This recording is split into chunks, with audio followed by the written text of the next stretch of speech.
ये कहानी एक गरीब मोची की है जिसने अपनी कला से जादुई जूते का निर्माण कर दिया। एक समय की बात है। एक शहर में एक मोची रहता था। वह सुबह से शाम तक अपने काम में लगा रहता था। उसे दुनियादारी से कोई लेना देना नहीं था। सड़क के किनारे छोटी सी जगह में वह अपना जीवन यापन करता था। उसे अपने काम में महारत हासिल था। एक से एक जूते बनाने के लिए शहर के लोग उसी के पास आते थे।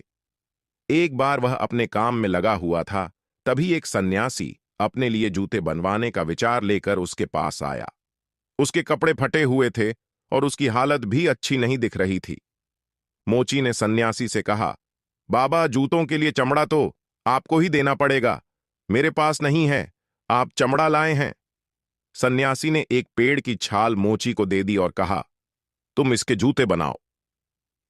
मोची ने जैसे ही पेड़ की छाल को स्पर्श किया, वह सोचने लगा कि यह तो चमड़े से भी मजबूत है। वह सन्यासी से पूछ बैठा, किस पेड़ की छाल है ये? लेकिन सन्यासी ने उसकी बात का कोई जवाब नहीं दिया और मुस्कुराते हुए कहा, मुझे शीघ्र निकलना है, तुम अपना काम प्रारंभ करो। तभी मोची अपने कार्य में लग गया और कुछ घंटों की मेहनत के बाद मोची ने सन्यासी के लिए शानदार जूते बना देता है। मोची खुशी से सन्यासी को जूते पहनने के लिए बुलाता है। कई बार आवाज देने पर सन्यासी उसकी आवाज नहीं सुनते तो वह अपनी जगह से उठकर सड़क पर आकर यहां वहां देखने लगता है, लेकिन सन्यासी का कहीं कुछ पता नहीं चलता। मोची परेशान हो जाता है और सोचता है, भला अब वह इन जूतों का क्या करेगा। मोची को उसकी मेहनत के पैसे भी नहीं मिले थे, इसलिए वह थोड़ा नाराज भी था। मोची ने सोचा, चलो शायद थोड़ी देर बाद सन्यासी बाबा आ ही जाएंगे। मोची को बैठे बैठे शाम हो गई, लेकिन सन्यासी वापस नहीं आए। मोची के दुकान बंद करने का समय हो गया था। तभी वह सोचता है, थोड़ा सब्जी ले आऊं, और वह वहीं जूते पहन लेता है जो उसने सन्यासी के लिए बनाए थे। और जैसे ही वह जूता पहनता है, अगले ही पल वह सब्जी मंडी में आकर खड़ा हो जाता है, जहां आने की बात वह मन में सोच रहा था। मोची बाजार के बीच में पागलों की तरह बर्ताव करता है, क्योंकि उसे यह बात बहुत अजीब लग रही थी कि वह इतनी जल्दी यहां कैसे पहुंचा। वह सोचता है कि उसे तो सड़क के किनारे होना चाहिए, और अगले ही पल वह सड़क के किनारे खड़ा नजर आता है। अब मोची का दिमाग चलना शुरू हो जाता है।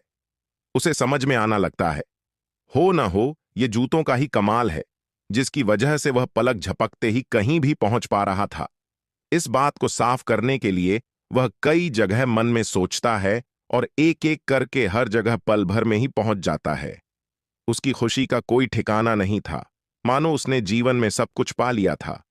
तभी मोची इच्छा करता है कि वह खूबसूरत घर में पहुंच जाए, और वह जूतों के चमत्कार से पलक झपकते ही वहां पहुंच जाता है।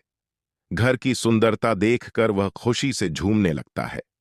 ऐसा लगता है मानो यह घर उसी के लिए बना हो। वह डाइनिंग टेबल में रखें अखबार को उठाकर पढ़ने लगता है।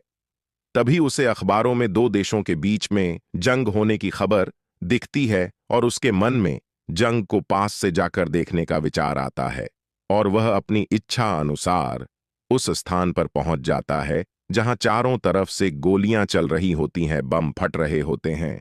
और जैसा ही वह जंग के मैदान में आता है, तो एक गोली उसके सीने में आकर घुस जाती है, और मोची वहीं गिरकर अपना दम तोड़ देता है। मोची के बिना सोचे समझे के गए विचार की वजह से उसका जीवन खत्म हो जाता है।